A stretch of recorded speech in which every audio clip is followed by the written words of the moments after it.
எல்லோருக்கும் வணக்கம். எங்களுடைய வாழ்த்துக்கள் தொடர்ந்து மக்களுடைய தேவைகளில் சிறப்பாக நிறைவேற்ற எங்களுடைய பூர்ணமான ஒத்துழைப்புகள் இருக்கும்.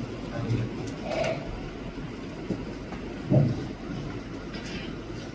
அனைவருக்கும் வணக்கம்.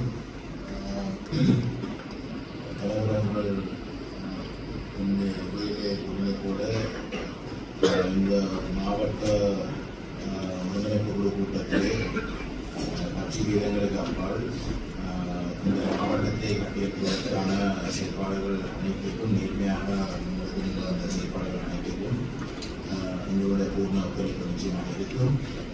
அதே போன்று மக்களால் தெரிவு செய்யப்பட்ட ஒரு திருமண வகையிலே நாங்களும் ஒரு சில கருத்துக்களை இந்த கூட்டத்திற்கு முன்வைக்கின்ற பொழுது அவற்றையும் இந்த கூட்டம் முழுமையாக ஆராய்ந்து அதை இந்த அளவுக்கு நிறைவேற்றினாமோ அதை நிறைவேற்ற நீங்களும் ஒத்துழைக்க வேணும் என்று தாழ்ந்து கேட்டுக்கொண்டு எங்களுடைய ஒத்துழைப்பு நிச்சயமாக இந்த இடத்துக்கு வருகை தந்திருக்கும் சக பாராளுமன்ற உறுப்பினர்களுக்கும் அதே நேரம் இந்த இடத்துக்கு வருகை தந்திருக்கும் உறுப்பினிய பாராளுமன்ற உறுப்பினர்களும் பழைய முக பாராளுமன்ற உறுப்பினர்களும் ஒன்று சேர்ந்து நமது வடமாகாண அபிவிருத்தியை கூடுதலாக இலக்காக கொண்டு முன்னேற்றுவதற்கு கண்டிப்பாக நாங்கள் அவர்களுடனும் ஒத்துழைத்து இந்த அரசு அதிகாரிகளுக்கு ஊடாக அந்த செயற்பாட்டை நடைமுறைப்படுத்துவதற்கு நாங்கள் கண்டிப்பாக எடுத்திருக்கிறோம். எமது அரசியல் கட்சி என்ற வகையில் கண்டிப்பாக அரசு அதிகாரிகளுக்கு அழுத்தங்களை பிரயோகிக்காத வகையிலும் அரசியல் அழுத்தங்களை பிரயோகிக்காத வகையிலும் தங்களுடைய அதிகாரங்களை அரசு அதிகாரிகளில் திணிக்கப்பட்டு இதுவரை காலமும் அவ்வாறான அரசியல் தலைவர்கள் தான் பெரும்பாலும் இருந்திருக்கிறது இந்த இடத்தில். ஏனென்றால் மாற்று அரசியல் கட்சிகள் ஒவ்வொரு பக்கத்தால் இருப்பதால் அரசு அதிகாரிகளும் சிறந்த வேலை திட்டங்களை முன்னெடுக்க முடியவில்லை. அதே நேரம் அரசு அதிகாரிகளுக்கிடையே முரண்பாடு போட்டித்தன்மையை ஏற்படுத்தி அவர்களுக்குள் ஒரு சேர்ந்து இயங்கக்கூடிய நிலை முன்னைய காலத்தில் ஏற்படவில்லை. ஏனென்றால் பதவி பிரச்சனை அவ்வாறான முரண்பாட்டு பிரச்சனைகளும் அரசு அதிகாரிகளுக்கும் ஏற்பட்டிருக்கிறது. ஆனால் எமது ஆட்சியில் அவர்களின் பகுதிகளுக்கு ஏற்ற வகையில் முன்னேற்றம் கொண்டிருப்பதற்கு அதே நேரம் அரசு அதிகாரிகளாலும் நமக்கு சமர்ப்பிக்கப்படுகின்ற பிரேரணைகளை நாங்கள் முன்மொழிந்து கொண்டு சிறந்த வேலை திட்டமாக இருந்தாலும் நாங்கள் அதனையும் ஆதரவிட்டிருக்கிறோம். அதே நேரம் நமது சக பாராளுமன்ற உறுப்பினர்கள் ஏனென்றால் எல்லா பாராளுமன்ற உறுப்பினர்களும் ஒன்றுபட்டால் தான் நமது நாட்டின் அபிவிருத்தியை முன்னேற்றி செல்ல முடியும். அதே நேரம் யாழ் மாவட்ட அபிவிருத்தியை முன்னேற்றி செல்ல நமக்கு திறமான நம்பிக்கை வந்திருக்கிறது. அதன் நிமித்தம் எதிர்காலத்தில் நாங்கள் எல்லோரும் சேர்ந்து இயங்குவதற்கு கட்சி வீரங்களை கடந்து யாழ் மாவட்டத்தின் அபிவிருத்திக்கு இலக்காக யாழ் மாவட்டத்தை மத்திய ஏனைய மாகாணங்களுடன் ஒப்பிடும் வகையில் முன்னேற்ற பாதைக்கு நாங்கள் இட்டுச் செல்வதற்கு திட்ட சங்கமாக கொண்டுள்ளோம். ஏனென்றால் இதுவரை காலமும் நாங்கள் பல வேறு மாவட்டங்களுக்கு சென்று பார்க்கும்போது யாழ் மாவட்டம் எவ்வளவு பின்னோக்கி சென்றிருக்கிறோம். ஆனால் முன்னைய காலத்தில் அவ்வாறு இல்லை. யாழ் மாவட்டம் இங்கே இருந்து பல பொருட்கள் தென்பகுதிக்கு சென்றிருக்கின்றன. அதே நேரம் அங்கிருந்து வந்திருக்கின்றன. ஆனால் இங்கிருந்து இப்போது வாகனங்களை எடுத்துக்கொண்டால் பல வாகனங்கள் இந்தியாவில்தான் இங்கே சென்றது. ஆனால் முன்னைய காலத்தில் அவ்வாறு இல்லை. சீமெதி தொழிற்சாலையில் இருந்து விவசாய பொருட்களில் இருந்து மீன்பிடி பொருட்கள் இருந்து அனைத்தும் இங்கிருந்து சென்ற தருணங்கள் இருக்கிறது. ஆனால் இன்று அவ்வாறான நிலை இல்லை, மாறி இருக்கிறது. அதனால் நாங்கள் கண்டிப்பாக எமது அரசாங்கம் என்ற வகையில் கிராம மட்ட அபிவிருத்தி தான் பெரும்பாலும் அபிவிருத்தியை நோக்கி இலக்காக கொண்டுள்ளோம். அதனால் இரண்டு நமக்கு தெரியும், கிராம மட்ட அபிவிருத்தி நடைபெறும் பட்சத்தில் தான் நகரம் அபிவிருத்தியாகும் என்பது திடமான நம்பிக்கை இருக்கிறது. அதனால் எதிர்வரும் காலத்தில் எமது அபிவிருத்தி குழு தலைவரும் அமைச்சருமாக சொல்லியிருந்தார், எமது அரசாங்கத்தின் நிதிப்பாய்ச்சல் பெரும்பாலும் கிராம மட்டத்தை இலக்காக கொண்டுதான் நகரம். அதனால் அந்த கிராம மட்ட அபிவிருத்தி இலக்காக கொண்டு எமது சக பாராளுமன்ற உறுப்பினர்கள் கட்சி வீரர்களை கடந்து நாங்கள் அந்த கிராம மட்டத்தை அபிவிருத்தியாக இலக்காக கொண்டு கிராம மட்டத்தில் தொழில்துறைகளை உருவாக்கி கொண்டு முன்னோக்கி செல்வதற்கு நாங்கள் கண்டிப்பாக கட்சி வீரர்களை கடந்து அவர்களின் திட்டங்களையும் நாங்கள் வரவேற்றுக் கொண்டு முன்னேற்றி வளமான சபையை முன்னேற்றுவதற்கு நாங்கள் திறக்க முடியும். அதே நேரம் இந்த இடத்துக்கு வருகை தந்திருக்கும் சக அரச உத்தியோகத்தர்கள் இராணுவத்தினர் அதே நேரம் பல அமைப்புகளைச் சேர்ந்த பிரதிநிதிகள் மக்கள் பிரதிநிதிகளாக இந்த இடத்துக்கு வருகிறார்கள். அவர்களுக்கும் இந்த நேரத்தில் நன்றி கூட கடமைப்பட்டுள்ளோம். அவர்களின் அறிவுரை இரண்டால் மக்கள் இல்லாமல் நாங்கள் இயங்க முடியாது. மக்களின் அறிவுரைகளை பெறாமல், அமைப்புகளின் அறிவுரையை பெறாமல் நாங்கள் வடமாகாணத்தை முன்னேற்ற முடியாது என்று தெரியும். அதே நேரம் அவர்களின் அறிவுரையை பெற்றுக்கொண்டு புதிய யுகத்திற்கு புதிய பாதையிட்டு செல்வதற்கு நாங்கள் வழிவகுப்பு கொண்டுள்ளோம். என் தேசத்தின் தெய்வங்களின் பொற்பாதங்களையும் என்னுடைய தலைவனின் பொற்பாதங்களையும் மனதில் இருத்திக் கொண்டு இன்றைய இந்த நாளிலே எங்களுடைய இந்த சபைக்கு தலைமை தாங்குகின்ற தலைவர் ராமலிங்கம் சந்திரசேகர் அவர்களுக்கும் மற்றும் அரச அதிபர் பிரதீபன் அவர்களுக்கும் மற்றும் அரசாங்க அதிபர் வேதநாயகம் அவர்களுக்கும் மற்றும் என்னுடன் இந்த நிமிடத்திலே இருக்கின்ற சகல அரசு உத்தியோகர்களுக்கும் எனது காலை வணக்கம். நான் ஒரு 2 அல்லது 3 நிமிடங்கள் அதிகமாக எடுப்பதாக தீர்மானித்திருக்கிறேன். அதற்கு தலைவரின் அனுமதி இருக்கும் என்ற அடிப்படையில் அவர் ஒப்பிட்டு பார்த்தால் தெற்கிலிருந்து வடக்கிற்கு இதில் இருக்கிற பாராளுமன்ற உறுப்பினர்கள் கூட அதை ஆமோதிப்பார்கள் நினைக்கிறேன். அன்றைய பாராளுமன்ற அமர்விலே வடக்கிற்கும் தெற்கிற்கும் அட்மினிஸ்ட்ரேஷனில் வித்தியாசம் இருக்கின்றது. சிங்கரிக்கிறாங்க උතුරයි නගිනහිරයි වෙන විදියට අපි පාලනය කරනවා කියලා විවක්ෂීන් මාදිරි කෙනෙක් කියනකොට මම තමයි නගිලා කිව්වේ මේ උතුරේ ඉන්න පොලිසිය උතුරේ ඉන්න ආමෙල්ලදෑරි අපිට එහෙම වෙනස්කම් කරන්නේ නැහැ කියලා එදා මම පාර්ලිමේන්තුවේ කිව්වා.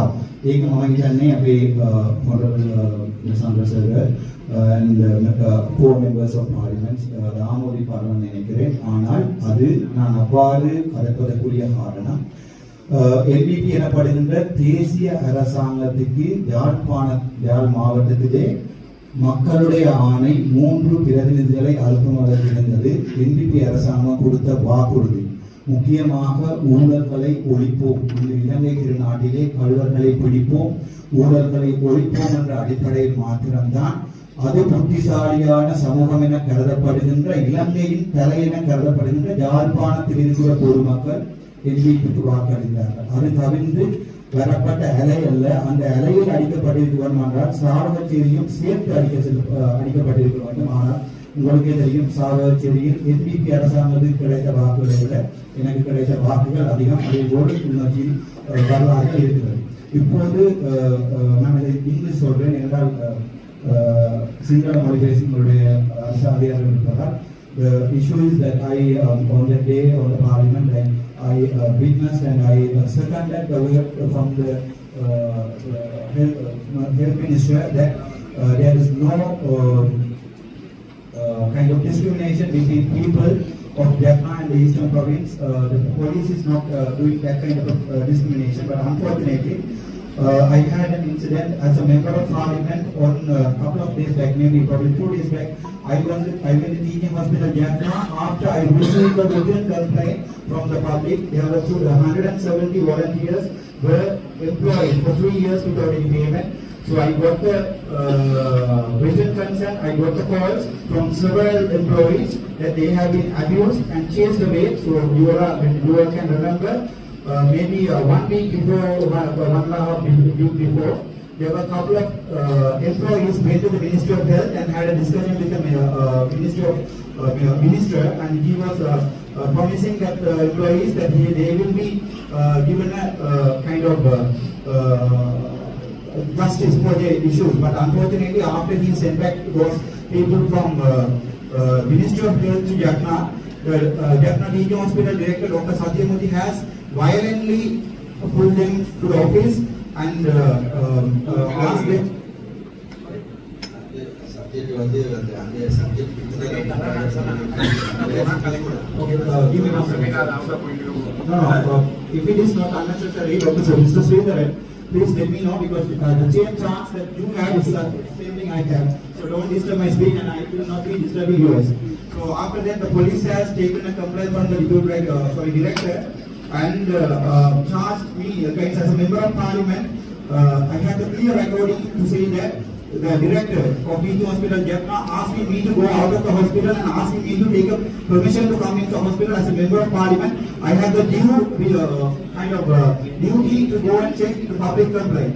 ஸோ அவருடைய என்னுடைய முக்கியமாக சொல்லிக்கொண்ட விஷயம் என்னவென்றால் தன்னுடைய வலது கைதான் எங்களுடைய சந்திரசேகர் அமைச்சர் அவர்கள் தன்னுடைய வலது கை என்று சொல்லக்கூடிய சாட்சிகளையும் நான் வைத்திருக்கிறேன். அவ்வாறு தேசிய அரசாங்கம் ஒரு அரசு அதிகாரி ஒருவர் தேசிய அரசாங்கத்தின் வலது கை அமைச்சர் என்று சொல்லுகின்ற சந்தர்ப்பத்திலே நான் நினைக்கிறேன் அங்கே அரசியல் மிக தெளிவாக இருக்கிறது. சம்பந்தப்பட்ட எங்களுடைய கௌரவ அமைச்சர் அவர்களும் அதே பாராளுமன்ற அதே வைத்தியசாலைக்கு போயிருக்கிறார். அவருடைய முகப்புத்தகத்திலே தங்களுடைய படங்களை பகிர்ந்து கூட இருக்கிறார். அப்போது மக்களுக்கு இதுவரை காலமும் நடந்த இன்னல்கள் சம்பந்தமாக ஒரு மக்கள் பிரதிநிதியாக ஒரு பாராளுமன்ற உறுப்பினர் ஒரு வைத்தியசாலைக்கு போகும்போது எனக்கு பாதுகாப்பு security should be given by the police. Unfortunately, I was supposed to call the 119 from there and the police came after 30 minutes and did not take any complaint. அந்த சப்ஜெக்ட் வரும்போது அதை நான் பேசலாம் மேலதிகமாக. Okay, another 2 minutes sir for yes please another 2 minutes because I have to tell this. And the second thing is we have come across your work at Clean Sri Lanka. So and the second thing is you have promised us that you will be cleaning the ஊழல்வாதிகள் எல்லாரையுமே நீங்கள் அனுப்புவீங்கன்னு சொல்லி promise பண்ணியிருந்தீங்க. So அது சம்பந்தமான சகல இதுகளை நான் பாராளுமன்றத்தில் தெரிவிப்பேன். அது சம்பந்தமான சகல ரெக்கார்ட்ஸ் இருக்குது. இங்கே அரசியல் என்பது இல்லை. நான் எதிர்பார்க்கிறேன் நீங்கள் 3 எம்பிமார் அது தவிர அமைச்சர் ஒருவர் இருக்கிறார் NDP-யில் இருந்து. ஆகவே 4 பேருடைய மெத்த தலைமை இருக்கிறது அவர்களுடைய சுகாதாரம் சம்பந்தமாக அப்பதற்கு அவர்கள் அது தவிர எங்களுடைய சுண்ணாட்டிலே மின்சார சபை இணைப்பை கொடுப்பது சம்பந்தமாக அந்த சப்ஜெக்ட் வரும்போது நான் நினைக்கின்றேன். அதை விட பப்ளிக் சர்வெண்ட் என்றால் என்ன என்பதை நாங்கள் விளங்கிக் கொள்வோம். ஒரு அரச உத்தியோகத்தர் ஒருவர் ஒரு MP ஒருவரை வைத்தியசாலையில் இருந்து செக்யூரிட்டியை போட்டு வெளியில் விடுவேன் என்று ஊடகத்துக்கு கொடுக்கும் அளவுக்கு ஈகோட்டில் அவருக்கு எங்கே இடம் இருக்கிறது எனக்கு தெரியாது. அப்படியான சம்பந்தங்களை நாங்கள் இந்த கூட்டத்தில் நான் கலைக்க உங்களுக்கு அனுமதி தர முடியாவிட்டால் ஒரு பிரச்சனையும் இல்லை. இது சம்பந்தமாக பாராளுமன்றத்திலே ஸ்பெஷல் அட்ஜர்மென்ட் 15ஆம் தேதி வைக்கப்படும். நான் இருக்கேன். மாவட்ட ஒருங்கிணைப்பு தலைவர் கௌரவ அமைச்சர் ராமலிங்கம் சந்திரசேகரன் அவர்களே, யாழ் வடமாகாண ஆளுநர் கௌரவ வீரநாயகன் அவர்களே மற்றும் இங்கே இருக்கின்ற யாழ் மாவட்ட செயலாளரும் திரு பெரியவர்கள் அவர்களே, இங்கே வந்திருக்கின்ற கௌரவ பாராளுமன்ற உறுப்பினர்களே மற்றும் திரு சேனியானவையா அவர்களே, இங்கே வந்திருக்கின்ற அரசு அதிகாரிகளே, முப்படைகளின் பிரதிநிதிகளே மற்றும் ஏனைய அரச சார்பற்ற நிறுவனங்களின் அதிகாரிகளே அனைவருக்கும் எனவே இந்த கால் நேர வணக்கத்தை தெரிவித்துக் கொண்டோம். இந்த யாழ் மாவட்ட ஒருங்கிணைப்பு குழு கூட்டத்தில் பங்கு பெற்றுவதில் மிகவும் மகிழ்ச்சி அடைகின்றேன். ஏனெனில் நாங்கள் இதுவரை இந்த மாவட்ட மக்களுக்கு வழங்கி வந்த சேவையை மிகவும் வினைத்திறனாகவும் ஒரு ஒழுங்கமைப்புடனும் நடத்துவதற்கு நமக்கு ஒரு சந்தர்ப்பம் கிட்டியுள்ளது. எனவே அந்த சேவையை நாங்கள் ஒரு நேர்த்தியாகவும் வினைத்திறனும் நமது மக்களுக்கு வழங்க வேண்டும் என்பதில் நான் மிகவும் உறுதியாக இருக்கின்றேன். அந்த வகையிலே தலைவர் குறிப்பிட்டது போல கிராம மக்களுக்கும் அந்த சேவைகள் எல்லாம் சென்றடைய வேண்டும். எனவே அந்த ஒரு கொள்கையுடன் அரசு அதிகாரிகளான நீங்கள் பணியாற்றுவீர்கள் என்று நான் நம்புகின்றேன். அந்த அளவுக்கு எங்களது ஒத்துழைப்பு கட்டாயம் உங்களுக்கு இருக்கும். எனவே இந்த மாவட்டத்தை முன்னேற்ற வேண்டிய தேவையை உணர்ந்து எமது சக பாராளுமன்ற உறுப்பினர்களும் தங்களது ஆதரவை வழங்குவதாக குறிப்பிட்டிருந்தார்கள். உண்மையிலே அது ஒரு வரவேற்கத்தக்க விடயம். எனவே இதுவரை நாங்கள் இருந்த சேவையை விட மிக திறமான ஒரு சேவையை நமது யாழ் மாவட்ட மக்களுக்கு வழங்குவதற்கு இன்றிலிருந்து உறுதி பூணுவோம் என்று கூறி எனக்கு இந்த சந்தர்ப்பத்தை வழங்கியதற்கு நன்றி கூறி விடைபெறுகிறேன்.